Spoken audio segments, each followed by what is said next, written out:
నల్లని పిచ్చుక బతుకమ్మ.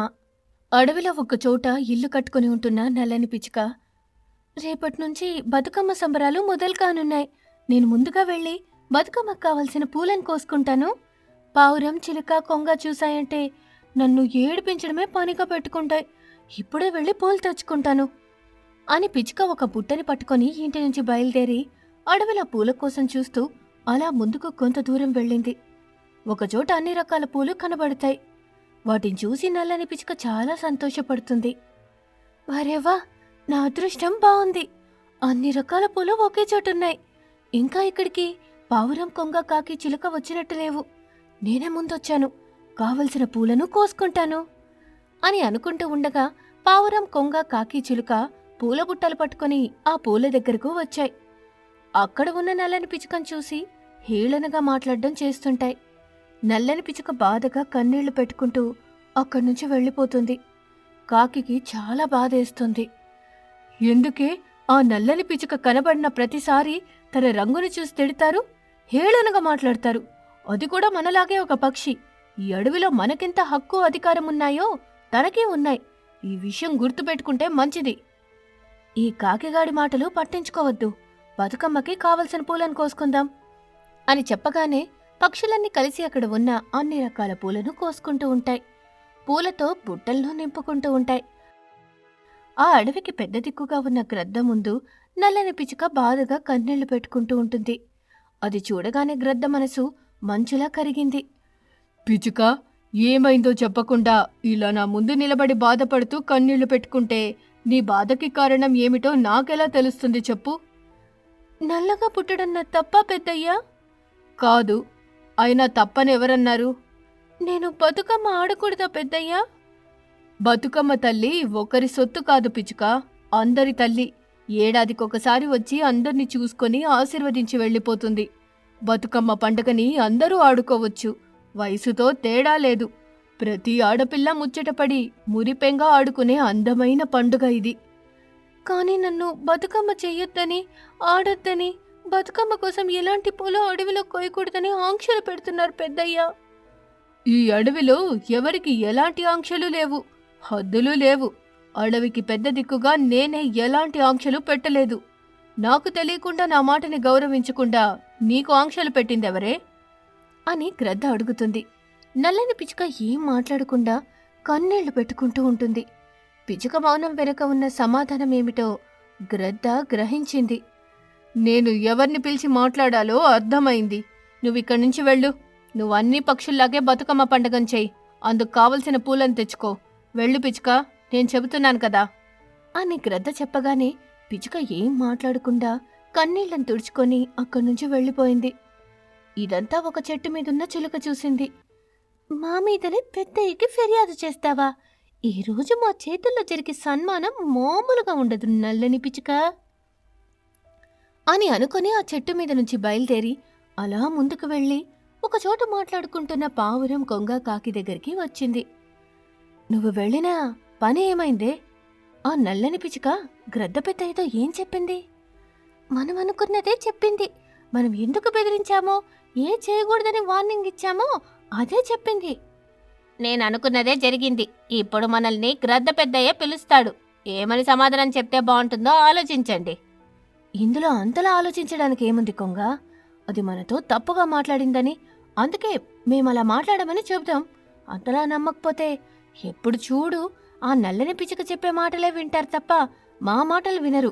మేం చెప్పేది నమ్మరని ఒక ఎమోషనల్ డైలాగ్ వేద్దాం. గ్రద్ద పెద్దయ్య కూల్ అవుతాడు. ఏమే పావురమా, ఆ నల్లని పిచ్చుకతో కూడా మనం స్నేహంగా ఉందామే. నల్లగా పుట్టడం పిచ్చుక తప్పు కాదు కదా. నువ్వేంట్రా కాకిగా ఆ నల్లని పిచ్చుక్కి సపోర్టుగా మాట్లాడుతున్నావు? ఏంటి సంగతి? కొంపదీసి ఆ నల్లని పిచ్చుకను చూసి నువ్వు నాకు నచ్చావంటూ నీ మనసు పారిపోయిందా? మారకుండా ఎలా ఉంటుంది పావురమా? ఈ కాకిగాడు ఎప్పుడో ఆ పిచ్చుక ప్రేమలో పడ్డాడు. నువ్వు నలిపే, నేను నలిపే అంటూ ఇద్దరు పాటలు పాడుకుంటూ ఉంటారు. అంతేనారా కాకి? చేసిన హేళన చాలు. మీ కంటికి పిచ్చుక రంగు మాత్రమే కనపడుతుంది. నా కంటికి తన మనసు కనబడుతోంది. ఎందుకంటే నాకు మనసుంది, మీకు మనసు లేదు అని కాకి చెబుతుండగా గ్రద్ద పెద్దయ్య వాళ్ళ దగ్గరకొచ్చాడు. చాలా బాగా చెప్పావురా కాకి. అని గ్రద్ద అనగానే పావురం, కొంగ, చిలుక గ్రద్దను చూసి తలదించుకుంటాయి. కాకి మాత్రం నిట్టారుగా ఉంటుంది. నన్ను చూడగానే మీ ముగ్గురు తలలు దించుకున్నారంటే నల్లని పిచుక చెప్పింది నిజమన్నమాట. కాకిగాడు తలెత్తుకొనున్నాడంటే వాడు నల్లని పిచుకని ఏమీ అనలేదు. అభిమానిస్తున్నాడు, ప్రేమిస్తున్నాడు. ఇంకోసారి పిచుకని ఏడిపించారని తెలిస్తే మాత్రం అడవి నుంచి మీ అందర్నీ బహిష్కరణ చేస్తాను, జాగ్రత్త అని కోపంగా చెప్పగానే అన్నీ షాక్ అవుతాయి. జాగ్రత్తగా ఉండండి. అన్నీ కలిసిమెలిసి బతుకమ్మ ఆడుకోండి. మీరు బతుకమ్మ ఆడేటప్పుడు నేను ఎక్కడో ఒక చోట ఉండి చూస్తుంటాను. ఎవరు ఏ చిన్న తప్పు చేసినా తెలుసుకుంటాను. ఎవరు ఎవరిని ఏ మాట అన్నది కూడా నాకు తెలిసిపోయింది. బతుకమ్మ మన అందరికీ బతుకునిచ్చే అమ్మ. కాబట్టి అందరూ భక్తితో ప్రేమగా అమ్మని తలుచుకుంటూ పాటలు పాడుకుంటూ ఆడండి అని చెప్పగానే అన్ని పక్షులు సరే అంటాయి. దాంతో గ్రద్ద సంతోషపడుతూ అక్కడి నుంచి వెళ్ళిపోతుంది. చీకటి పడింది. బతుకమ్మ సంబరాలు మొదలయ్యాయి. అన్నీ కలిసి చేసిన బతుకమ్మల్ని తీసుకొచ్చి చెరువు గట్టున ఆడుతూ ఉంటాయి. నల్లని పిచుక పెద్దగా ఎత్తుగా చేసిన బతుకమ్మని తీసుకొని చెరువు దగ్గరికి వచ్చింది. అందరితో పాటు బతుకమ్మ ఆడింది. పిచుక, నువ్వు బతుకమ్మని బాగా చేశావు. చాలా థ్యాంక్స్ పావురమ్మా. ఇంత పెద్దగా నువ్వు బతుకమ్మని చేసావంటే నీకు చాలా ఓపికంది పిచుక. ఏడాదికి ఒకసారి వస్తుంది కదా బతుకమ్మ తల్లి. మన జీవితాల్ని బంగారుమయం చేయమని కోరుకుంటూ చేశాను. అందుకే ఇంత బాగా చేశాను. సారీ పిచుక, నిన్ను నలుపని నల్లగా ఉన్నావని ఎంతో హేళన చేశాం. ఎప్పుడు నువ్వు గ్రద్ద పెద్దయ్యకి చెప్పని నువ్వు ఈసారి చెప్పావంటే నీ మనసు ఎంతలా ముక్కలైందో అర్థం చేసుకోగలను. సారీ పిచుక అని చెప్పగానే పిచుక మన్నిస్తుంది. అన్నీ కలిసి బతుకమ్మ ఆడుతాయి. బతుకమ్మలు తీసుకెళ్లి చెరువులో వదిలేస్తారు. కలిసిమెలిసి ఉంటాయి. అడవిలో దట్టంగా మంచు పడుతుండటంతో కావ్య పిచుక తన ఇద్దరు రాణి వాణి పిల్లలతో ఇంట్లోని మంచంలో దుప్పటి కప్పుకొని పడుకుంది. మమ్మీ, ఏదైనా కథ చెప్పవా? అవును మమ్మీ, నువ్వు కథ చెప్పక చాలా రోజులవుతోంది. కథ చెప్పాలా? సరే పిల్లలు, చెప్తాను. ఒక ఊరిలో అందమైన యువరాణి ఉండేది. ఆ యువరాణి అంటే తన తల్లిదండ్రులకు ఎంతో ప్రేమ ఉండేది. తనను గారాబంగా గాజు బొమ్మలా చూసుకున్నారు. ఆ యువరాణికి పెళ్లి వయసొచ్చిందని అంగరంగ వైభవంగా పెళ్లి చేయాలని సంబంధాలు చూడటం మొదలుపెట్టారు. అప్పుడు అని చెబుతూ తన పిల్లలను చూసింది. రాణివాణి పిల్లలు పడుకున్నాయి. కావ్య పిచుక కిటికీ దగ్గరొచ్చి బాధగా, తాగుబోతున్న భర్త కాకి నుంచి నా పిల్లల్ని ఎలా కాపాడుకోవాలో అర్థం కావడం లేదు. భర్త కాకి తాగుడుకు నేనిచ్చే డబ్బులు సరిపోవడం లేదని కూతుర్లు నమ్ముతానని అంటున్నాడు. ఇప్పుడు నేను నా పిల్లల్ని ఎలా కాపాడుకోవాలి? ఎప్పుడైనా ఇంటికి రావచ్చు, కూతుర్లను తీసుకొని పోవచ్చు. అడవి తల్లి, నా పిల్లలను కాపాడుకునే ధైర్యాన్నివ్వు అని కన్నీళ్లు పెట్టుకుంటూ ఉండగా కొంచెం దూరంలో ఉన్న పావురం ఇల్లు కనపడింది. కావ్య పిచుకకి ఒక ఆలోచన వచ్చింది. వెంటనే కన్నీళ్లను తుడుచుకొని, పెద్ద కూతురు రాణి పిచుకను పావురం దగ్గర ఉంచుతాను, చిన్న కూతురు వాణి పిచుకను చిలుక దగ్గర ఉంచుతాను. అప్పుడు తాగుబోతున్న భర్త కాకికి ఇంట్లో పిల్లలు కనపడరు. నాతో గొడవ పడతాడు. నన్ను తన కోపం పోయేలా కొడతాడు, తిడతాడు. అరిచి అరిచి వెళ్ళిపోతాడు. పిల్లలు ఎలాగో పడుకొనున్నారు. ఇంటికి తాళం వేసి పావురం ఇంటికి వెళ్ళి అడిగి వస్తాను. తను ఒప్పుకుంటే పెద్దమ్మాయిని ఇచ్చేసి వస్తాను అని క్షణం కూడా ఆలస్యం చేయకుండా ఇంటికి తాళం వేసి మంచులో వణుకుతూనే పావురం ఇంటికి వచ్చింది. పావురం తలకి కట్టుకట్టుకుని కన్నీళ్లతో ఉంటుంది. కంగారు పడుతూ, అయ్యో పావురమా, ఏమైంది? తలక కట్టేమిటి? నువ్వెందుకు వచ్చావు? వెళ్ళిపో, నీ ఇంటికి వెళ్ళిపో. క్షణం కూడా ఇక్కడ ఉండద్దు. నీ తాగుబోతు భర్త చూశాడా? నన్ను ప్రాణాలతో ఉండనివ్వడు అని పావురం చెప్పగానే కావ్య పిచుక షాక్ అవుతుంది. ఇంకా ఇక్కడే ఉన్నావా? వెళ్ళు పిచుక, నీ ఇంటికి వెళ్ళు. ఇంకెప్పుడు నా ఇంటికి రాకు. నేను నీకు ఏ విధమైన సహాయం చెయ్యను. నా తాగుబోతు భర్త కాకి నీ దగ్గరికి వచ్చాడా? వచ్చాడు. ఇదిగో ఈ గాయం చేశాడు. అందుకే నేను తలకి కట్టుకున్నాను. నువ్వు వచ్చినా నీ కూతుర్ను నా దగ్గర పెట్టుకున్నా. ఇప్పుడు తల మీద కొట్టిపోతున్నాను. అదే సహాయం చేశావని తెలిస్తే మాత్రం నేను ఇంట్లో పెట్టి తాళం వేసి ఇంటికి నిప్పు పెడతానని బెదిరించి మరీ వెళ్ళాడు. నాలాగే ఆలోచన చేసి నా బిడ్డల్ని కాపాడుకునే దారి లేకుండా చేస్తున్నాడు. ఇప్పుడు నేను నా బిడ్డలు ఎలా కాపాడుకోవాలి? అయితే నాకు తెలియదు పిచ్చుక. నేను మాత్రం నీ తాగుబోతు భర్త కాకి భయపడుతున్నాను. నేను నీకు ఎలాంటి సహాయం చేయను. నా ఇంటి నుంచి నువ్వు ఎంత తొందరగా వెళ్ళిపోతే అంత మంచిది. సరే పావురమ్మా, నా పిల్లల గురించి నువ్వు ప్రాణం తీసుకోవడం ఎందుకు? ఏదోలా నా బిడ్డల్ని కాపాడుకుంటాను. జాగ్రత్తగా ఉండు. లోపల నుంచి తాళం వేసుకో. ఎవరొచ్చి తలుపు కొట్టినా తీయకు. నేనదే చెప్తున్నాను పిచ్చుక. నువ్వు నీ పిల్లల్ని ఇంట్లో పెట్టుకుని లోపల నుంచి తాళం వేసుకో. కిటికీలు కూడా గట్టిగా వేసుకో పిచ్చుక. నీ తాగుబోతు భర్త కాకి చిలుక దగ్గరికి పోయాడు. నాకు తెలిసి చిలుకను కూడా కొట్టి ఉంటాడు, బెదిరించి ఉంటాడు. అందుకే నేను చిలుక కొంగ ఎవరు ఎలాంటి సహాయం చెయ్యము. నీ పిల్లలను నువ్వే కాపాడుకోవాలి. ధైర్యం తెచ్చుకో పిచ్చుక. వెళ్ళు, నీ పిల్లల దగ్గరికి వెళ్ళు అని పావురం చెప్పగానే కావ్య పిచ్చుక ఆలస్యం చేయకుండా తన ఇంటికి వచ్చింది. ఇంటి ముందు తన తాగుబోతు భర్త కాకి ఉన్నాడు. ఏమే పిచ్చుక, నీ బిడ్డల్ని కాపాడుకోవాలని పావురం దగ్గరికి వెళ్ళావు కదా, పావురం సహాయం చేస్తానని చెప్పిందా? నీ కూతుర్ని తీసుకొని తన ఇంటికి రమ్మని చెప్పిందా? తాగుడుకు బానిసై ఇంతలా దిగుజారుతావని నేను అనుకోలేదు. నాకు కావలసినప్పుడల్లా డబ్బులు ఇస్తూ ఉండు. నిన్ను నీ బిడ్డల్ని గాని నేనేం చేయను. నేను కొట్టను తిట్టను. నీ బిడ్డల్ని తీసుకెళ్ళి అమ్మను. ఇది నీకు అర్థం కాలేదు. అందుకే నేను నీలాగా ఆలోచన చేశాను. పావురానికి చిలుకకి కొంగకి తాగిన విధంగా తలలు పగలగొట్టాను. ప్రాణాలు తీసేంత పని చేశాను. ఒక భయం పెట్టాను. సరే, మీరు అడిగినప్పుడల్లా డబ్బులిస్తే నన్ను నా బిడ్డల్ని ఏమనరు కదా? ఆ మాట మీద ఉంటారు కదా? మాట తప్పడానికి నేను నీళ్లు తాగనే పిచ్చుక భార్య. మందు తాగుతాను కాబట్టి ఇచ్చిన మాటను తప్పను. నువ్వు తాగడానికి సరిపడా డబ్బులు ఇస్తూ ఉండు. నేను తాగుతూ నా ఎంజాయ్లో నేనుంటా. సరేలే, నువ్వు ఇక్కడే ఉండు. పిల్లలు నేను చూస్తే భయపడతారు. నేను లోపలికి వెళ్ళి డబ్బులు తీసుకొస్తాను. నీ మాట నమ్ముతున్నాను. నేను ఇంట్లోకి రాను, ఇక్కడే ఉంటాను అని చెప్పగానే కావ్య పిచ్చుక తాళం తీసుకుని ఇంట్లోకి వెళ్ళింది. లోపల నుంచి గడియ వేసి తాళం వేసుకుంది. కిటికీ దగ్గరకొచ్చి కిటికీ క్లోజ్ చేసి తాళం వేసింది. పడుకున్న పిల్లల దగ్గరకొచ్చింది. ఇంటి బయట భర్త కాకి, ఇది నన్ను మళ్ళీ మోసం చేసింది. డబ్బులు తీసుకొస్తానని చెప్పి లోపలికి వెళ్ళింది. తాళం వేసుకున్నట్టుంది అని తన ముక్కుతో తలుపు మీద గట్టిగా కొడుతూ, ఏ పిచ్చుక, తలుపు తీయవే. డబ్బులు ఇస్తానని చెప్పి ఇంట్లోకెళ్ళి తాళం వేసుకుంటావా? నేను నీ మాటలు నమ్మను. నువ్వు నీ పిల్లలతో ఇంట్లో ఎలా క్షేమంగా ఉంటావో నేను చూస్తాను అని గట్టిగా అరుస్తూ ఉంటుంది. ఆ అరుపులకు పిచ్చుక పిల్లలు ఉలిక్కి పడిలేస్తాయి, భయపడుతూ ఉంటాయి. మమ్మీ, తలుపు గట్టిగా వేశావు కదా? వేశాను తల్లి. కిటికీ కూడా గట్టిగా వేశావు కదా మమ్మీ? భయపడకండి పిల్లలు, నేనున్నాను కదా, మీకేం భయం లేదు. మమ్మీ, నిజంగానే ఇప్పుడు డాడీ నన్ను తీసుకెళ్ళిపోతాడా? డబ్బుల కోసం నన్ను వేరే వాళ్ళకు అమ్మేస్తాడా? అలా కాదులే తల్లి అని చెబుతుండగా భర్తకాకి కోపంగా దిక్కులు చూస్తుండగా పెద్ద పెద్ద రాళ్లు కనబడుతుంటాయి. భర్తకాకి ఆవేశంగా ఒక్కొక్క రాయిని ఎత్తుకొచ్చి ఇంటి మీద వేస్తూ ఉంటుంది. ఇల్లు రంధ్రాలు పడి ఆ రాళ్లు ఇంట్లో పడుతూ ఉంటాయి. భర్తకాకి 2-3 రాళ్లను ఇంటి మీద వేస్తుంది. ఇంటికి రంధ్రాలు పడి ఇంట్లో రాళ్లు పడతాయి. పిచ్చుక తన పిల్లల్ని తీసుకుని బయటకొచ్చింది. భర్త ఆవేశంగా ఇంటిని కూలగొడుతూ ఉంటుంది. అడవిలో భారీగా మంచు కురుస్తూ ఉండటంతో అక్కడక్కడ ఇల్లులు కట్టుకుని నివాసముంటున్న పిచ్చుక, కాకి, పావురం, చిలుక, కొంగ, గ్రద్దాలాంటి పక్షులలో కంగారు మొదలైంది. తన ఇంట్లోని క్యాంప్ ఫైర్ ముందు కూర్చున్న పిచ్చుక అయోమయంగా, 2-3 రోజులుగా ఏమాత్రం క్యాప్ లేకుండా మంచు కురుస్తూనే ఉంది. తెచ్చిపెట్టుకున్న ఆహారం నేటితో అయిపోతుంది. ఇక రేపటి నుంచి పస్తులుండాల్సిన పరిస్థితి.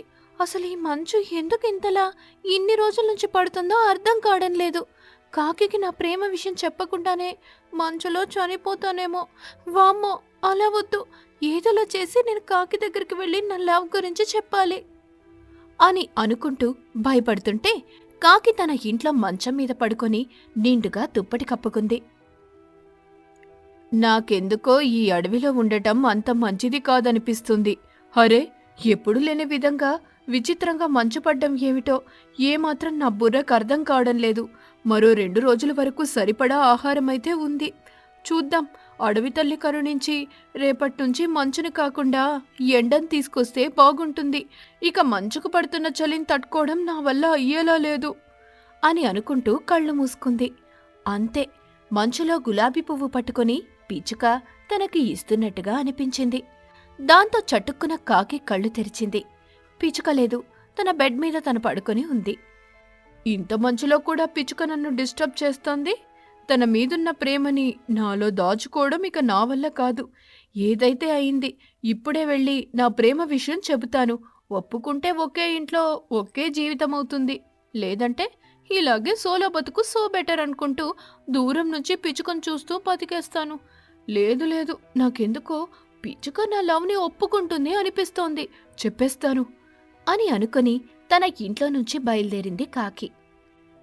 పావురం మాత్రం దీనంగా కిటికీ దగ్గర నిలబడి కురుస్తున్న మంచుని ఒక గిన్నెలో పట్టుకుంటూ, కురుస్తున్న మంచు కారణంగా అడవిలోని చెట్టు, పుట్ట, కాలువ, చెరువు, సెలయేరు ఒక్కటేమిటి అన్నీ మంచుతో నిండిపోయాయి. మంచుని ఇలా పెట్టుకొని మంట మీద కరిగించుకొని నీళ్లు తాగే పరిస్థితి వచ్చింది.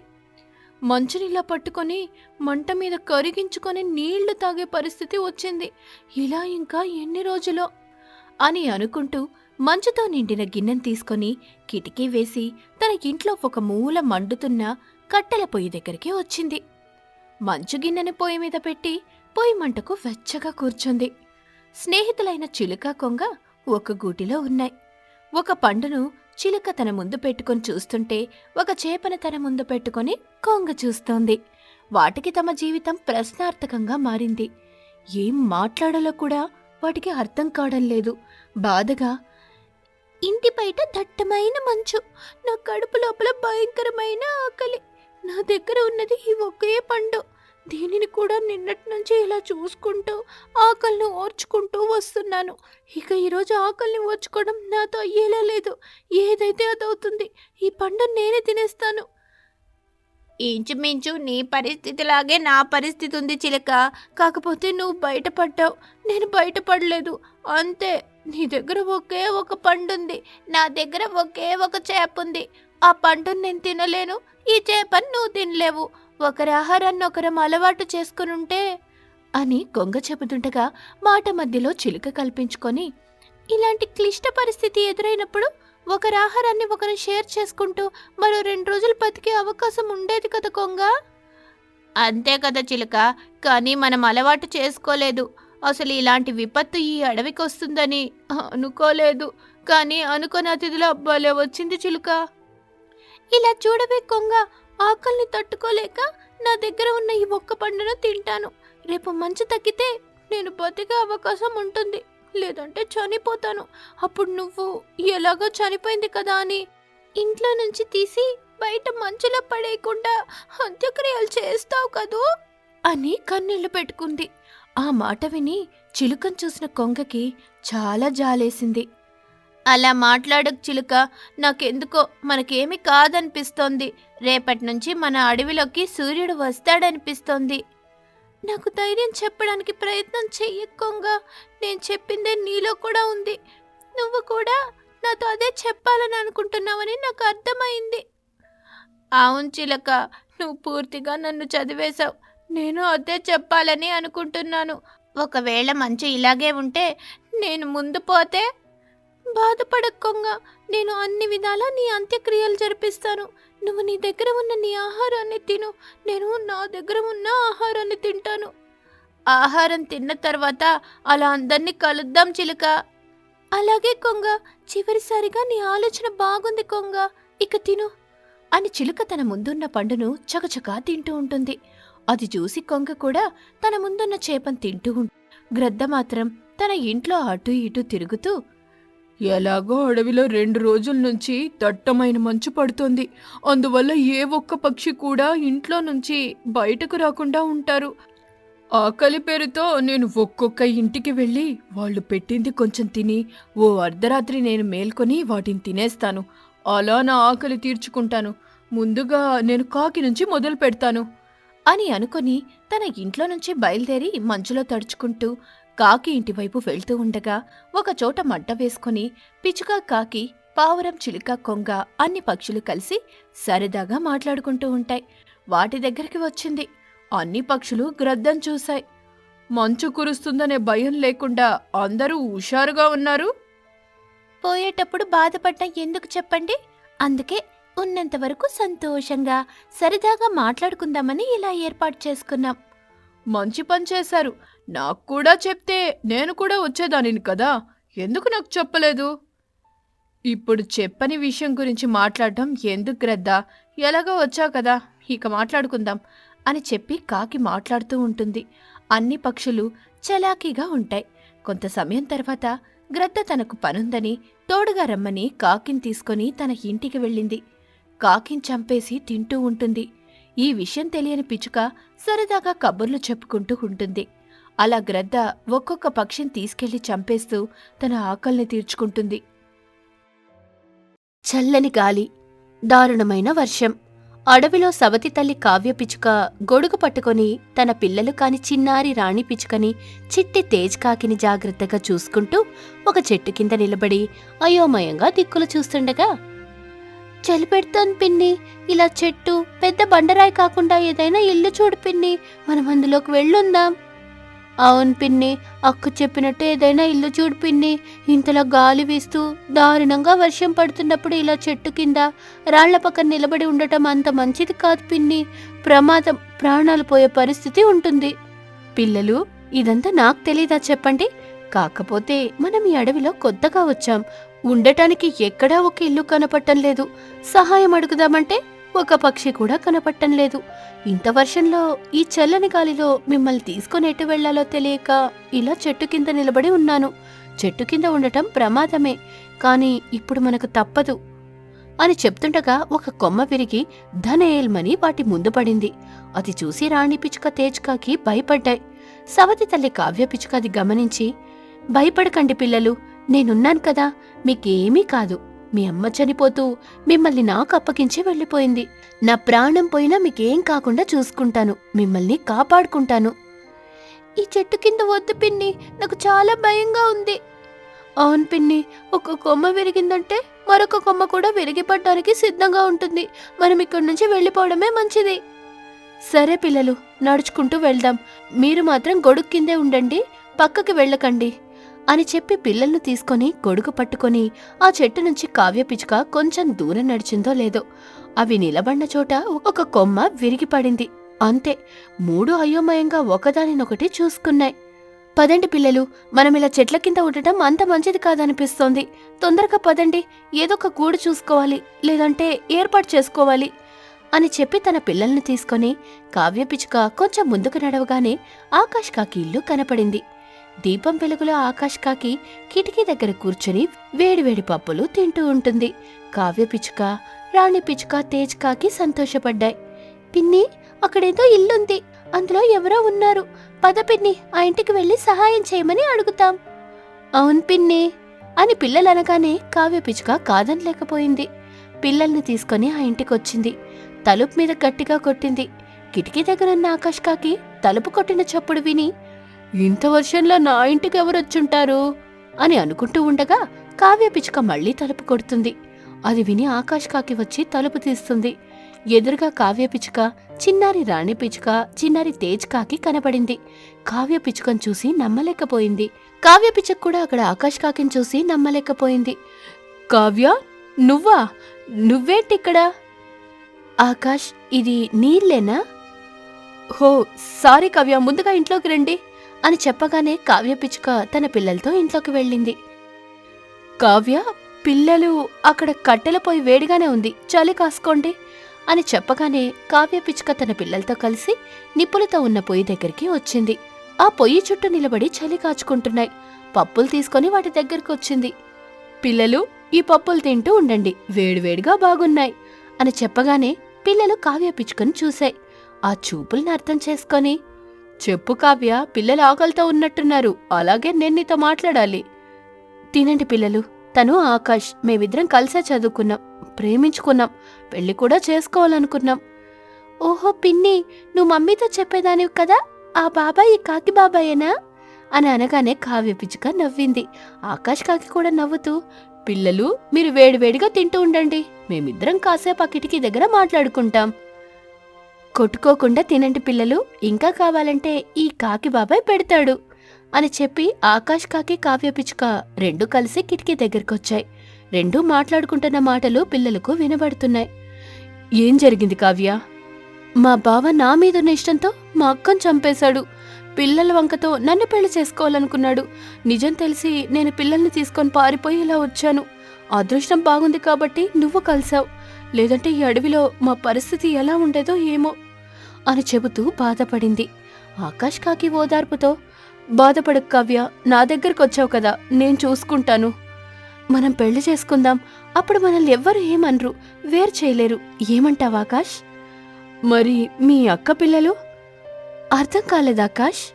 అదే కావ్య, మనం పెళ్లి చేసుకుంటే మీ అక్క పిల్లల పరిస్థితి ఏంటి? వాళ్ళెక్కడుంటారు? వాళ్ళని ఎవరు చూసుకుంటారు? నీ ఉద్దేశం అర్థమైంది ఆకాష్. నేను నిన్ను పెళ్లి చేసుకోవడం లేదు, పిన్ని అని పిలిపించుకుంటూ సవతి తల్లిగా ఉంటాను.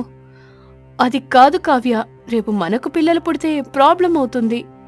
నేను నిన్ను పెళ్లి చేసుకోవడం లేదు, కలిసి కాపురం చేయడం లేదు. ఇక ఎలా పుడతారు పిల్లలు? నా ఉద్దేశం నీకు సరిగ్గా అర్థం కాలేదు కావ్య. అర్థమైంది ఆకాష్. ఒక నిమిషం కూడా నీ ఇంట్లో ఉండను. నా పిల్లల్ని తీసుకొని వెళ్ళిపోతాను. ఇప్పుడు కోపం వద్దు కావ్య, ఆలోచన కావాలి. నేను చెప్పింది నచ్చకపోతే వర్షం వెలిసిన తర్వాత వెళ్ళు. ఇప్పుడు మాత్రం ఇక్కడే ఉండు. ఉండను ఆకాష్, ఏదో ఒకటి చెప్పి నన్ను ఒప్పిస్తావు. నేను నా పిల్లలను అనాథలను చేయలేను అని చెప్పి కిటికీ దగ్గర నుంచి పొయ్యి దగ్గరికి వచ్చింది. ఆ మాటలు విన్న రాణి పిచ్చుక తేజ్కాకి అమ్మ ప్రేమ పంచే పిన్ని దొరికినందుకు మేము అదృష్టవంతులమనుకొని ఆ రోజు నుంచి కావ్య చెప్పినట్టుగా వినడం మొదలు పెడతాయి. కొన్నాళ్ళు అదే అడవిలో